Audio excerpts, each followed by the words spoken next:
Welcome student. આજે આપણે digital trainer kit જે મીટર સેન્ટર કંપનીની છે એને કઈ રીતે યુઝ કરવી, કયા કયા કોમ્પોનન્ટ એના હોય છે એના વિશે ઇન્ફોર્મેશન લેવાના છે. ચલો તો પહેલાં ટ્રેનર કિટને ખોલી દઈએ. આજે તમારી ડિજિટલ ટ્રેનર કિટ છે એ 230 વોલ્ટ ઉપર વર્ક કરે છે.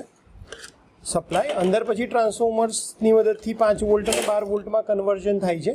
એ જ અલગ વસ્તુ છે, પણ ટ્રેનર કિટને ચાલુ કરવા માટે જે સપ્લાયની તમારે જરૂર છે એ 230 વોલ્ટની છે. તો સૌથી પહેલાં હું સપ્લાયને ચાલુ કરી દઈશ અને પાછળ એક ઓન ઓફ માટે બટન આપ્યું છે.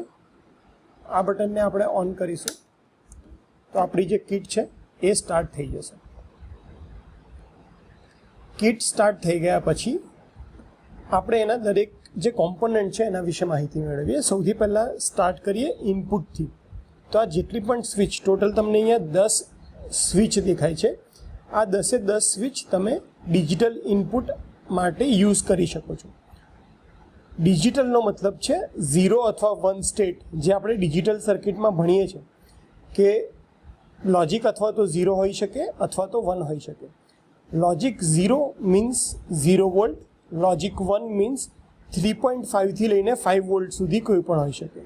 તો જ્યારે તમારે ઇનપુટ તરીકે 0 આપવો હોય ત્યારે તમે આ સ્વિચનો યુઝ કરી શકો છો. 0 પ્રેસ કરશો તો એ એક્ટ કરશે એઝ અ લોજિક 1. તો એવી રીતે તમે અહીંયા 10 સ્વિચ જે છે એનો ઇનપુટ તરીકે યુઝ કરી શકો છો 0 અથવા 1 લોજિક આપવા માટે કોઈ પણ સર્કિટ અથવા આઈસીને. સિમ્પલ તમને દેખાડું કે ભાઈ કઈ રીતે વર્ક કરે છે. તો હું અહીંયાથી ઇનપુટ ટર્મિનલમાં આપું છું અને અહીંયા તમારા જે એલઈડી 10 આઉટપુટ એલઈડી છે એની અંદર એક કોઈ પણ એક ટર્મિનલમાં કનેક્ટ કરી દઉં છું. હવે તમે જોશો તો જેવું હું અહીંયાથી 0 ઇનપુટ આપું છું, ઇનપુટની અંદર 1 આપું છું તો આઉટપુટની અંદર મને 1 દેખાડશે. અને જેવું હું ઇનપુટ 0 કરીશ તો આઉટપુટ પણ તમારું 0 થઈ જશે. તો નીચેનો જે આપણો પોર્શન છે આ સ્વિચીસનો એ જે છે એ તમારા ઇનપુટ ડિવાઇસીસ માટે આપણે યુઝ કરવાના છે, ઇનપુટ તરીકે લોજિક 0 અથવા 1 આપવા માટે. સ્વિચની સાથે જ એક બીજું બટન છે જેની ઉપર લખ્યું છે CMOS અને TTL. તો જે પણ આઈસી બનેલી હોય છે અથવા તો એ CMOS લોજિકથી બનેલી હોય અથવા TTL એટલે કે ટ્રાન્ઝિસ્ટર લોજિકથી બનેલી હોય, તમારી આઈસી જે ટાઈપની હોય એ પ્રમાણે તમારે આ સિલેક્શન કરવાનું રહેશે. જો તમારી આઈસી CMOS મેન્યુફેક્ચરિંગ પ્રોસેસથી બની હોય તો તમે CMOS સિલેક્ટ કરશો, TTL લોજિકથી બની હોય તો તમે TTL ઉપર સિલેક્ટ કરશો. ત્રીજી વસ્તુ જે આપણને ટ્રેનર કિટ ઉપર આપી છે એ છે વેરિયેબલ રેઝિસ્ટન્સનો પોર્ટ. અમુક એક્સપેરિમેન્ટમાં તમારે વેરિયેબલ રેઝિસ્ટન્સની જરૂર પડે તો અહીંયા આપણને 10K સુધીનું વેરિએશન આપ્યું છે. જો તમારે એક્ઝેક્ટ 10K યુઝ કરવું હોય તો તમે તમારો જે આઉટપુટ છે એ T5 અને T7માંથી લેશો તો તમને એક્ઝેક્ટ 10K વેલ્યુની રેઝિસ્ટન્સ મળશે. અને જો તમારે વેરિયેબલ રેઝિસ્ટન્સના ફોર્મમાં આઉટપુટ જોતો હોય તો તમે T5 અને T6 અથવા T6 અને T7ની વચ્ચેથી આઉટપુટ લઈ શકો છો અને તમારી નીડ પ્રમાણે તમે આને વેરી કરી શકો છો. વેરિયેબલ રેઝિસ્ટન્સની ઉપર જે પોર્ટ છે એ 20 પિનનું સોકેટ છે, 20 પિન આઈસી સોકેટ. કારણ કે આઈસી જે છે એને તમે લેગ્સ જોયા હોય અથવા કનેક્શન જોયા હોય તો ખૂબ જ પતલા છે. તો એને આઈડેન્ટિફાઈ કરવાનું બ્રેડબોર્ડ ઉપર થોડુંક અઘરું છે. તમારે જો એક્સપેરિમેન્ટની અંદર એક જ ચીપ યુઝ કરવાની હોય તો બ્રેડબોર્ડની જગ્યાએ બેટર છે કે તમે આ રેડીમેડ કનેક્શન જે આપ્યા છે અહીંયા તમે આ સોકેટનો યુઝ કરો અને અહીંયા આઈસી ભરાવો, જેથી કરીને તમે એને બિગર સ્કેલ ઉપર, મોટા સ્કેલમાં તમે એનું કનેક્શન આ ટર્મિનલ થ્રુ કરી શકો છો. તો તમે આઈસી જ્યારે પણ ભરાવશો, જ્યારે કે અહીંયા આઈસી ભરાવો છો તો તમને ખબર છે કે આઈસીનો નંબર 1 જે છે એ અહીંયા છે, નંબર 2 લેગ છે એ અહીંયા છે. તો એવી રીતે તમારે સિંગલ આઈસી પર કામ કરવાનું ઇઝી થઈ જાય એટલા માટે અહીંયા 20 પિનનું સોકેટ આપ્યું છે અને એના કનેક્શન અહીંયા બાજુમાં આપેલા છે.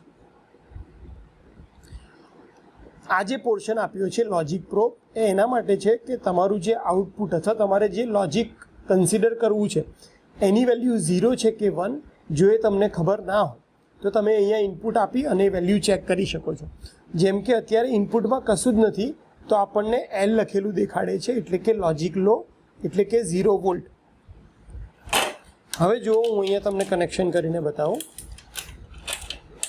તો હું ઇનપુટ સ્વિચમાંથી કનેક્શન આપું છું લોજિકને.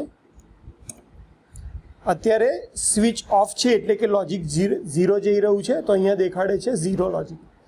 જેવી હું સ્વિચને પ્રેસ કરીશ એટલે કે હાઈ લોજિક ઉપર લઈ જઈશ, તો અહીંયા હાઈ લોજિકવાળી જે એલઈડી છે એ ઓન થઈ જશે અને અહીંયા એચ લખાઈને આવશે એલની જગ્યાએ.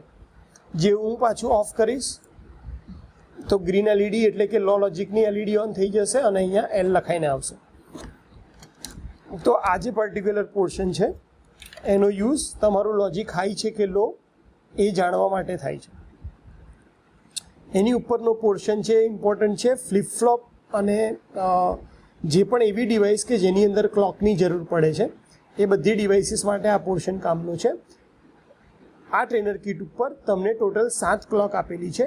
1 hertz, 10 hertz, 100 hertz, 1 kilo hertz, 10 kilo hertz, 100 kilo hertz અને 1 મેગાહર્ટ્ઝ સુધીની. તો આપણે ડિજિટલ લોજિક એક્સપેરિમેન્ટ જ્યારે કરતા હોય, ડિજિટલ ડિઝાઇનના એક્સપેરિમેન્ટ જ્યારે કરતા હોય, તો આપણે જે ઓબ્ઝર્વેશન છે એ કમ્પ્લીટ જોવું છે, એની ઇફેક્ટ છે એ જોવી છે. જેમ કે હું કાઉન્ટર બનાવું આ સર્કિટ ઉપર, તો કાઉન્ટરમાં કાઉન્ટિંગ 1 to 10 થાય એ મારી આંખ સામે જોવું છે. અને એટલા માટે આપણે જે ક્લોકની વેલ્યુ સિલેક્ટ કરશું એ 1 હર્ટ્ઝ.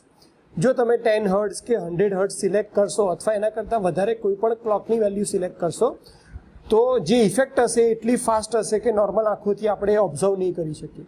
અને એટલા માટે ડિજિટલ સર્કિટના જેટલા પણ પ્રેક્ટિકલ આપણે પરફોર્મ કરીએ કે જેમાં ક્લોકની જરૂર હોય, તો ક્લોક તરીકે આપણે હંમેશા 1 હર્ટ્ઝની ક્લોક લેશું. ઓકે, એની ઉપરનો જે પોર્શન છે ટ્રેનર કિટની અંદર એ તમારો આઉટપુટ છે, લોજિક લેવલ ઇન્ડિકેટર, એટલે કે આઉટપુટ પોર્શન છે. તો તમારી આઈસીનો જે આઉટપુટ છે એ 0 છે કે 1 છે એ ચેક કરવા માટે આપણે આ પોર્શનનો યુઝ કરશું, લોજિક લેવલ ઇન્ડિકેટરનો, જેમાં એલઈડીના નામ 00 થી લઈને 09 સુધી આપેલા છે. એટલે કે જો તમે 00 ઉપર ઇનપુટ તમારું આપશો તો તમારી એલઈડી જે છે એ આ એલઈડી છે એ ગ્લો થશે. તો એવી રીતે તમને ખ્યાલ આવશે કે ભાઈ આઉટપુટ જે આપણું આવે છે એ લોજિક 0 છે કે હાઈ છે. સિંગલ આઉટપુટ તમે અહીંયા પણ ચેક કરી શકો છો, પણ જનરલી આપણા જે પણ આઉટપુટ હશે સર્કિટમાં એ મલ્ટિપલ આઉટપુટ ચેક કરવાના હશે અને એટલા માટે આપણે આ 10 એલઈડી છે એનો આઉટપુટ તરીકે યુઝ કરશું. ત્યારબાદ વાત કરીએ પાવર એલઈડીની, એટલે કે જો તમારા ટ્રેનર કિટને સપ્લાય મળતો હશે પ્રોપરલી તો તમારી જે આ પાવર એલઈડી છે એ ઓન થશે. સપ્લાય નહીં મળતો હોય, જેમ કે અત્યારે હું સપ્લાય બંધ કરી દઉં તો તમારી એલઈડી જે છે એ ઓફ થઈ જશે.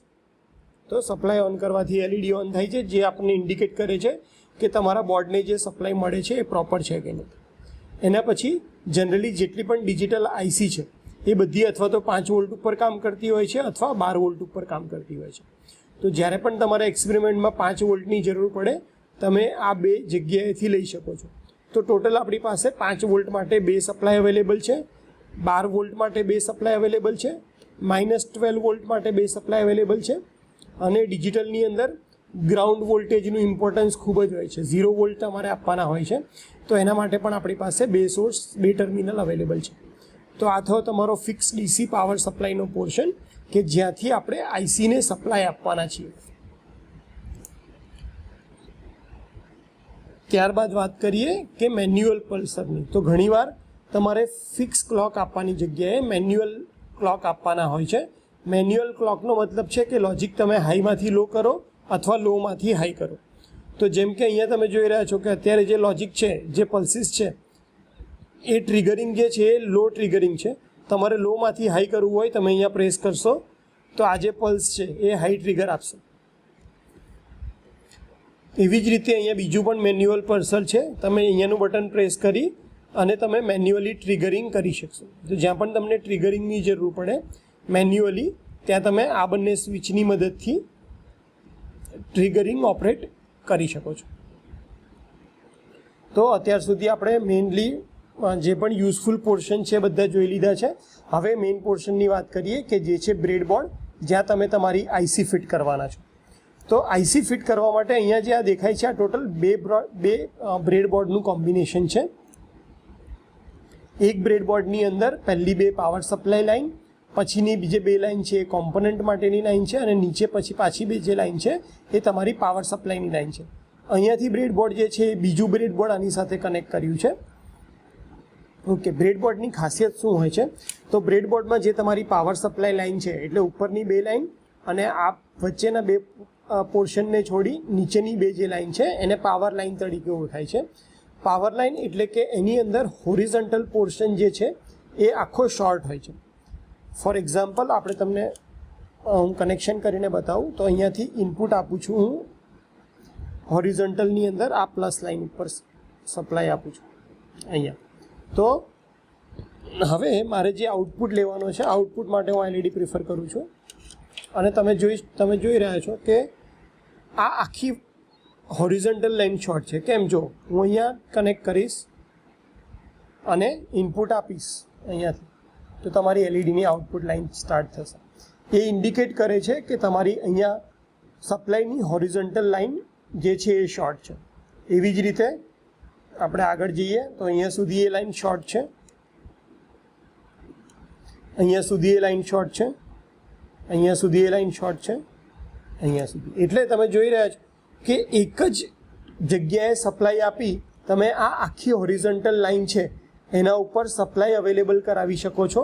જે સપ્લાય તમારે અવેલેબલ કરાવવો હોય, 5 વોલ્ટ તો 5 વોલ્ટ અને 12 વોલ્ટ તો 12 વોલ્ટ. ધારો કે હું અહીંયાથી આ લાઇનને 5 વોલ્ટનો સપ્લાય આપવા માંગુ છું તો અહીંયાથી હું 5 વોલ્ટ કનેક્ટ કરી દઈશ આની સાથે. તો હવે આ ઉપરની આખી લાઇન જે છે એ 5 વોલ્ટ સપ્લાય તરીકે એક્ટ કરશે. જ્યાંથી મારે કનેક્શન લેવા હોય હું લઈ શકું છું. સેમ વે બીજી લાઇન જે છે એની અંદર પણ આખી હોરિઝોન્ટલ લાઇન શોર્ટ હોય છે. આ જુઓ, મેં નીચે કનેક્ટ કરી દીધું, અહીંયા નીચે સપ્લાય આપ્યો છે તો આ આખી લાઇન શોર્ટ છે. એવી રીતે જ્યાં કોમ્પોનન્ટ આપણે પ્લેસ કરીએ છીએ ત્યાં વર્ટિકલ લાઇન શોર્ટ હોય છે.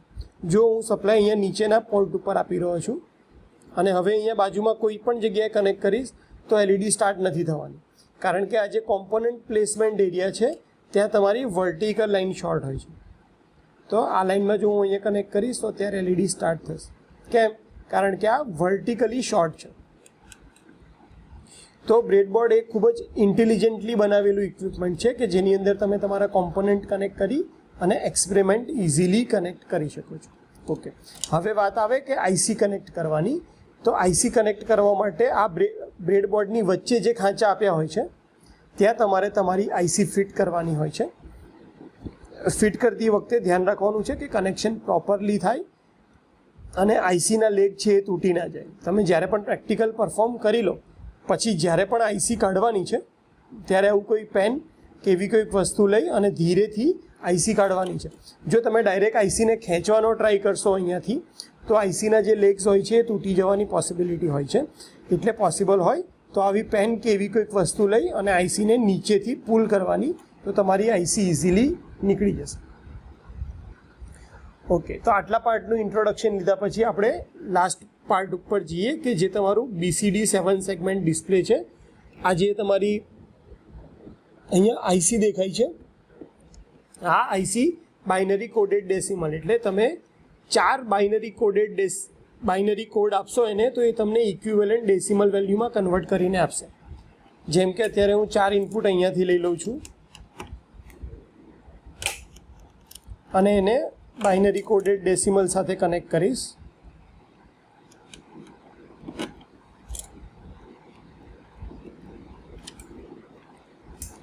અહીંયા ત્રીજું ઇનપુટ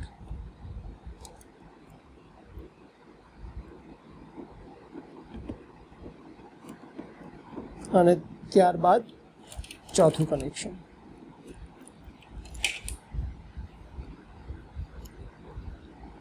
ઓકે, તો આની અંદર જે ખાસ ધ્યાન રાખવાનું છે એ છે કે તમારો જે D છે એ તમારો MSB છે. એટલે અહીંયા તમે જે સપ્લાય આપો છો એ પહેલામાંથી, બીજામાંથી અહીંયા બીજામાં, આ ત્રીજામાંથી અહીંયા ત્રીજામાં અને આ ચોથામાંથી અહીંયા. હવે શું થશે? જો અહીંયા હું લોજિક સેટ કરું છું, 4 આંકડા અત્યારે 0 0 0 0 છે તો બાઇનરી કોડમાં 0 0 0 0 મીન્સ 0 થાય. હવે હું 0 0 0 અને 1 આપું છું. આ લાઇટ હું સ્વિચને ઓન કરીશ 0 0 0 1 એટલે થશે 0 1.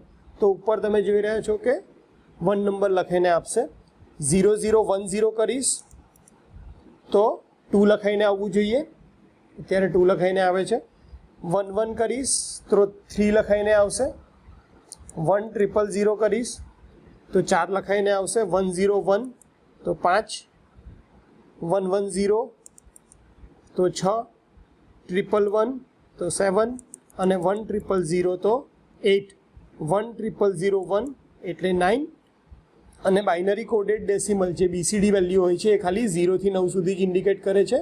એમાં 1010 તમે કરશો તો 10 ઇન્ડિકેટ નહીં કરે, કારણ કે તમારી પાસે ડિસ્પ્લે માટે એક જ કોમ્પોનન્ટ હોય છે અને એટલા માટે એને બાઇનરી કોડેડ ડેસિમલ કહેવાય, કે જેમાં તમે 4 બાઇનરી વેલ્યુઝની મદદથી ડેસિમલ વેલ્યુ જનરેટ કરો છો. તો આપણને ઉપર આવી 4 ડિસ્પ્લે આપી છે કે જેની મદદથી તમે BCD કોડને ઇક્વિવેલન્ટ ડેસિમલમાં કન્વર્ટ કરી શકો છો. તો આ આખી આપણી ડિજિટલ ટ્રેનર કિટનું ઇન્ટ્રોડક્શન હતું, જેના પર આપણે પ્રેક્ટિકલ પરફોર્મ કરવાના છીએ. તો હોપ કે તમને ડિજિટલ ટ્રેનર કિટનો બધો આઈડિયા આવી ગયો હશે અને તમે પ્રેક્ટિકલ કરવા માટે મેન્ટલી રેડી હશો. ઓકે.